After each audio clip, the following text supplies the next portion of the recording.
Hi friends, welcome back to my channel. ಬಿಸಿ ಬಿಸಿ ಈ ಸೂಪು ಆಹಾ ಏನು ರುಚಿ ಅಂತೀರಾ. ಇದನ್ನು ನೀವು ಕುಡಿಲಿಕ್ಕೆ ಹೋಟ್ಲಿಗೆ ಹೋಗಿ ಕುಡಿಬೇಕು ಅಥವಾ ತಗೋಬೇಕು ಅಂತ ಏನಿಲ್ಲ. ಇವತ್ತು ಹೋಟೆಲ್ ಶೈಲಿಯಲ್ಲಿ ಹಾಟ್ ಆ್ಯಂಡ್ ಸೋರ್ ಈ ಸೂಪನ್ನು ಮನೆಯಲ್ಲೇ ಮಾಡ್ತಾ ಇದ್ದೀನಿ. ರಿಯಲಿ ಫ್ರೆಂಡ್ಸ್, ಇದರ ರುಚಿ ನೋಡಿದರೆ ಇಷ್ಟೊಂದು ರುಚಿ ಮನೆಯಲ್ಲೇ ಮಾಡ್ಬೋದಂತ ಅನಿಸುತ್ತೆ. ಇಷ್ಟೊಂದು ಈಸಿನಾ ಅಂತ ಕೂಡ ಅನಿಸುತ್ತೆ. ಸೂಪರ್ ಆಗಿರುತ್ತೆ. ಬನ್ನಿ ಯಾವ ರೀತಿ ಮಾಡೋದು ಅಂತ ನೋಡೋಣ.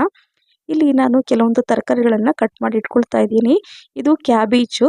ಸೊ ನೋಡಿ, ನೀಟಾಗಿ ತೊಳೆದ್ಬಿಟ್ಟು ನಾನು ಸೈಡಲ್ಲಿ ಕಟ್ ಮಾಡಿ ಇಟ್ಕೊಂಡಿದ್ದೀನಿ. ಹಾಗೆ ಸ್ವಲ್ಪ ಜಾಸ್ತಿ ಪ್ರಮಾಣದಲ್ಲಿ ಶುಂಠಿ ಮತ್ತು ಈ ಬೆಳ್ಳುಳ್ಳಿನ ಸಣ್ಣಕ್ಕೆ ಈ ಥರ ಹೆಚ್ಕೋಬೇಕು. ಪೇಸ್ಟನ್ನು ಹಾಕೋಬಾರ್ದು, ಸಣ್ಣಕ್ಕೆ ಹೆಚ್ಕೊಂಡ್ಬಿಟ್ಟೆ ಯೂಸ್ ಮಾಡಬೇಕು. ಈಗ ಇಲ್ಲಿ ಒಂದು ಪಾತ್ರೆಯಲ್ಲಿ ನಾನು ಬೆಣ್ಣೆ ಯೂಸ್ ಮಾಡ್ತಾ ಇದ್ದೀನಿ. ಇದು ಮನೆಯಲ್ಲೇ ಮಾಡಿರೋಂಥ ಬೆಣ್ಣೆ.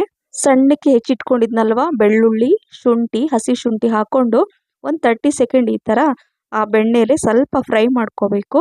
ನಂತರ ಇಲ್ಲಿ ಬೀನ್ಸನ್ನು ಹಾಕ್ಕೊಂಡಿದ್ದೀನಿ, ಒಂದು ಅರ್ಧ ಕಪ್ಪಷ್ಟು ಕ್ಯಾರೆಟ್, ಅದೇ ರೀತಿ ಅರ್ಧ ಕಪ್ಪಷ್ಟು ಬೇಬಿ ಕಾರ್ನ್, ಹಾಗೆ ಇದು ಸ್ವೀಟ್ ಕಾರ್ನ್ ಕೂಡ ಹಾಕ್ಕೊಂಡಿದ್ದೀನಿ. ಈ ಥರ ಹಾಕೊಳ್ಳೋದ್ರಿಂದ ಈ ಸೂಪು ತುಂಬ ರುಚಿಯಾಗಿರುತ್ತೆ. ನೀವು ಒಂದೊಂದು ಬೈಟಿಗೂ ಒಂದೊಂದು ಟೇಸ್ಟ್ ಬರುತ್ತೆ. ಎಲ್ಲ ರೀತಿಯ ರುಚಿ ಇದರಲ್ಲಿರುತ್ತೆ. ಹಾಗೆ ಕ್ಯಾಪ್ಸಿಕಮ್ ಹಾಕ್ಕೊಂಡಿದ್ದೀನಿ, ಗ್ರೀನ್ ಕ್ಯಾಪ್ಸಿಕಮ್, ರೆಡ್ ಕ್ಯಾಪ್ಸಿಕಮ್, ಹಾಗೆ ಯೆಲ್ಲೋ ಕ್ಯಾಪ್ಸಿಕಮ್. ಈ ರೀತಿಯಾಗಿ ಹಾಕ್ಕೋಬೇಕು. ನಂತರ 1 ಕಪ್ಪಷ್ಟು ಕ್ಯಾಬೇಜ್ ಹೆಚ್ಚಿಟ್ಕೊಂಡಿದ್ದಂತಹ ಈ ಕ್ಯಾಬೇಜನ್ನು ಇದರಲ್ಲಿ ಹಾಕ್ಕೋಬೇಕಾಗತ್ತೆ. ಸೊ ಇದನ್ನೆಲ್ಲ ಹಾಕ್ಕೊಂಡು ಚೆನ್ನಾಗಿ ಮಿಕ್ಸ್ ಮಾಡಬೇಕು. ಏಕೆಂದರೆ ಇದು ತಿನ್ನುವಾಗ ಕ್ರಂಚಿಯಾಗಿರಬೇಕು. ಹಾಗೆ ತುಂಬ ಸಾಫ್ಟಾಗಿ ಬೇಯಿಸ್ಕೊಳ್ಳೋಕ್ಕೆ ಹೋಗಬಾರ್ದು. ಈ ಸೂಪು ಇದೇ ರೀತಿಯಾಗಿದ್ರೇ ಚೆನ್ನಾಗಿರುತ್ತೆ. ಹಾಗಾಗಿ ಹೈ ಫ್ಲೇಮಲ್ಲಿ ಇದನ್ನು ಚೆನ್ನಾಗಿ ಮಿಕ್ಸ್ ಮಾಡ್ಕೋಬೇಕು. ರುಚಿಗೆ ತಕ್ಕಷ್ಟು ಉಪ್ಪನ್ನು ಹಾಕ್ಕೊಂಡು ಇದನ್ನು ಮತ್ತೆ ಇದೇ ರೀತಿಯಾಗಿ ಮಿಕ್ಸ್ ಮಾಡ್ಕೋಬೇಕು. ನೋಡಿ, ಹೇಳಿದೆ ನಾನು ನಿಮಗೆ, ಜಾಸ್ತಿ ಬೇಯಿಸ್ಕೊಳ್ಳೋಂಥ ಅವಶ್ಯಕತೆ ಇಲ್ಲ. ತಿನ್ನುವಾಗ ಅದು ಕ್ರಂಚಿಯಾಗಿರಬೇಕು. ಹಾಗಾಗಿ ಒಂದು 70% ಅಷ್ಟು ಮಾತ್ರ ಇದನ್ನು ಕುಕ್ ಮಾಡೋದು ಒಳ್ಳೆಯದು. ಸೊ ಈಗ ಇದರಲ್ಲಿ ನೀರನ್ನು ಹಾಕ್ಕೋಬೇಕಾಗತ್ತೆ. 3 ಗ್ಲಾಸಿಂದ 4 ಗ್ಲಾಸಷ್ಟು ನೀರನ್ನು ಹಾಕ್ಕೊಳ್ಳಿ. ಯಾಕಂದರೆ ನೀವು ಎಷ್ಟು ತರಕಾರಿ ಹಾಕಿರ್ತೀರೋ ಅದ್ರ ಮೇಲೆ ಡಿಪೆಂಡು. ನೀರೇನಾದರೂ ಕಮ್ಮಿ ಅನಿಸಿದ್ರೆ ನೀರನ್ನು ಜಾಸ್ತಿ ಕೂಡ ನೀವು ಹಾಕ್ಕೋಬೋದು. ಸೊ ಈಗ ಚೆನ್ನಾಗಿ ಕುದಿಬೇಕು. ಜಸ್ಟ್ ಒಂದು 5 ನಿಮಿಷ ಕುದ್ರೆ ಸಾಕು.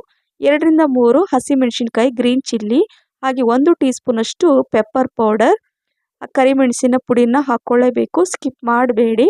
ಸೊ ಇದನ್ನು ಹಾಕ್ಕೊಂಡು ನೋಡಿ, ಈ ಥರ ಕುದಿಲಿಕ್ಕೆ ಬಿಡಬೇಕು. ಈಗ ಸ್ವಲ್ಪ ಬೆಂದಿದೆ ಅಂದಮೇಲೆ 1 ಕಪ್ಪಷ್ಟು ನಾನು ಪನ್ನೀರನ್ನು ಹಾಕ್ತಾ ಇದ್ದೀನಿ. ಸೊ ಪನ್ನೀರ್ ಹಾಕೋದ್ರಿಂದ ಏನಾಗುತ್ತೆ, ಮಕ್ಕಳಿಗೂ ಕೂಡ ಇಷ್ಟ ಆಗುತ್ತೆ.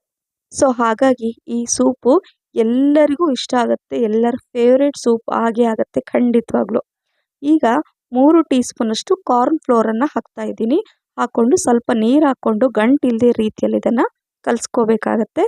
ನೋಡಿ, ಈ ರೀತಿಯಾಗಿ ಕಲಿಸ್ಕೋಬೇಕು. ಅಲ್ಲಿ ಅದು ಕುದೀತಾ ಇರುತ್ತೆ ಅಲ್ವಾ. ಸೊ ಆವಾಗ ಲಾಸ್ಟಲ್ಲಿ ಒಂದು 2 ನಿಮಿಷ ಇದ್ದಂಗೆ ಇದನ್ನು ಹಾಕ್ಕೋಬೇಕಾಗತ್ತೆ. ಸೊ ಈಗ ಸೈಡಲ್ಲಿ ಇಟ್ಕೊಂಡಿದ್ದೀನಿ. ಇಲ್ಲಿ 2 ರಿಂದ 3 ಟೀ ಸ್ಪೂನಷ್ಟು ಸೋಯಾ ಸಾಸ್, 2 ಟೀ ಸ್ಪೂನಷ್ಟು ವಿನೆಗರ್, ಹಾಗೆ 2 ಟೀ ಸ್ಪೂನಷ್ಟು ರೆಡ್ ಚಿಲ್ಲಿ ಸಾಸನ್ನು ಕೂಡ ಹಾಕ್ಕೊಂಡು ಮಿಕ್ಸ್ ಮಾಡ್ಕೋಬೇಕಾಗತ್ತೆ. ಈಗ ಇದು ಚೆನ್ನಾಗಿ ಕುದಿಯೋ ಟೈಮಲ್ಲಿ ಏನು ಕಾರ್ನ್ ಫ್ಲೋರನ್ನು ಮಿಕ್ಸ್ ಮಾಡಿ ಇಟ್ಟಿದ್ನಲ್ವಾ, ಸೊ ಅದನ್ನು ಇದರಲ್ಲಿ ಹಾಕ್ಕೊಂಡು 2 ರಿಂದ 3 ನಿಮಿಷ ಕುದಿಸ್ಕೊಂಡ್ರೆ ಸಾಕು. ಹೇಳಿದೆ ನಿಮಗೆ, ಹೈ ಫ್ಲೇಮಲ್ಲಿ ಇದನ್ನು ಮಾಡ್ಕೋಬೇಕು. ಕಂಟಿನ್ಯೂ ಇದನ್ನು ಮಿಕ್ಸ್ ಮಾಡ್ತಾನೆ ಇರಬೇಕು. ತರಕಾರಿ ಎಲ್ಲ ಹಾಕ್ಬಿಟ್ಟು ಸಿಮ್ಮಲ್ಲಿ ಇಟ್ಬಿಟ್ಟು ಮುಚ್ಚಿಟ್ಬಿಟ್ರೆ ಈ ಸೂಪು ಅಷ್ಟು ರುಚಿಯಾಗಿ ಬರಲ್ಲ. ಸೊ ಹಾಗಾಗಿ ತಿನ್ನುವಾಗ ಒಂದೊಂದೇ ತರಕಾರಿ ನಿಮ್ಮ ಬಾಯಲ್ಲಿ ಸಿಗ್ತಾ ಇರುತ್ತೆ. ಅದರ ರುಚಿ ತುಂಬ ಚೆನ್ನಾಗಿರುತ್ತೆ. ಈಗ ಲಾಸ್ಟಲ್ಲಿ ಸ್ವಲ್ಪ ಕೊತ್ತಂಬರಿ ಸೊಪ್ಪನ್ನು ಹಾಕ್ಕೊಂಡ್ರೆ ಈ ಸೂಪ್ ರೆಡಿ ಆಯಿತು. ಸೊ ಗ್ಯಾಸ್ ಫ್ಲೇಮನ್ನು ಆಫ್ ಮಾಡಿಬಿಟ್ರೆ ಫಟಾಫಟ್ ಬಿಸಿ ಬಿಸಿ ಇದನ್ನು ಹಾಗೆ ತಣ್ಣಗಾಗಲಿಕ್ಕೆ ಬಿಡಬೇಡಿ. ಇದು ಬಿಸಿ ಇರುವಾಗಲೇ ಇದನ್ನು ರುಚಿ ನೋಡಿದರೆ ತುಂಬ ಚೆನ್ನಾಗಿರುತ್ತೆ. ಸೊ ಹಾಗಾಗಿ ಒಂಥರ ಬಾಯಿಗೆ ರುಚಿ, ಗಂಟಲಿಗೆ ಹಿತ ಅಂತ ಹೇಳ್ಬೋದು.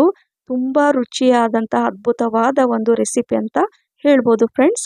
ಸೊ ನೋಡಿದ್ರಿ ನೀವು, ಎಷ್ಟು ಈಸಿಯಾಗಿ ಮನೆಯಲ್ಲೇ ಮಾಡಿ ಇದನ್ನು ನಾವು ಯೂಸ್ ಮಾಡ್ಬೋದು. ನಾವು ಏನಾದರೂ ಸ್ವಲ್ಪ ಡಿಫ್ರೆಂಟಾಗಿ ರುಚಿ ಬೇಕು, ಸೂಪ್ ಕುಡಿಬೇಕು ಅಂತ ಅನಿಸಿದರೆ ಹೋಟೆಲ್ ರೆಸ್ಟೋರೆಂಟಿಗೆ ಹೋಗೋದನ್ನು ಬಿಟ್ಟು ಮನೆಯಲ್ಲೇ ಈ ರೀತಿ ಮಾಡಿ ಫ್ಯಾಮಿಲಿ ಜೊತೆ ಕೂತ್ಕೊಂಡು ಎಂಜಾಯ್ ಮಾಡಿ ಅಂತ ಹೇಳ್ತಾ ಇದ್ದೀನಿ. ನೋಡಿ, ಈಗ ನಾನು ಹೇಳಿದೆ, ಬಿಸಿ ಬಿಸಿ ಇರುವಾಗಲೇ ಇದನ್ನು ಕುಡಿದ್ರೆ ತುಂಬ ಚೆನ್ನಾಗಿರುತ್ತೆ. ಬಿಸಿ ಬಿಸಿ ಆ ರುಚಿನೇ ಬೇರೆ. ಸೊ ನೋಡಿ, ಈಗ ಇದನ್ನೆಲ್ಲ ನಾನು ಹಾಕಿಬಿಟ್ಟು ಮನೆಯವ್ರಿಗೆಲ್ರಿಗೂ ಕೊಟ್ಟೆ. ರಿಯಲಿ ಎಲ್ರಿಗೂ ತುಂಬಾ ಇಷ್ಟ ಆಯಿತು. ಸೊ ನಿಮಗೂ ಕೂಡ ಇಷ್ಟ ಆಗುತ್ತೆ ಅಂತ ಹೇಳ್ತಾ, ಈ ರೆಸಿಪಿ ನಿಮಗೆ ಇಷ್ಟ ಆಗಿದ್ದರೆ ಲೈಕ್, ಶೇರ್, ಕಮೆಂಟ್ಸ್ ಮತ್ತು ಸಬ್ಸ್ಕ್ರೈಬ್ ಮಾಡೋದನ್ನು ಮರಿಬೇಡಿ. ನಿಮ್ಮ ಫ್ರೆಂಡ್ಸ್ ಮತ್ತು ಫ್ಯಾಮಿಲಿ ಕೂಡ ಶೇರ್ ಮಾಡಿ. ಹಾಗೆ ನನ್ನ ಫೇಸ್ಬುಕ್ ಪೇಜ್ ಕೂಡ ಫಾಲೋ ಮಾಡಿ. ನೋಡಿದ್ರಲ್ಲ ಎಷ್ಟು ಚೆನ್ನಾಗಿ ಕಾಣಿಸ್ತಾ ಇದೆ, ಮಿಸ್ ಮಾಡದೆ ಮಾಡ್ತೀರಲ್ವ. ನನಗಂತೂ ರಿಯಲಿ ನನ್ನ ಫೇವ್ರೇಟ್ ಸೂಪ್ ಇದು ಅಂತ ಹೇಳ್ತಾ ಮತ್ತೆ ಇನ್ನೊಂದು ಹೊಸ ರೆಸಿಪಿ ಜೊತೆ ಸಿಗ್ತೀನಿ. ಅಲ್ಲಿವರೆಗೂ thank you for watching. Bye, take care.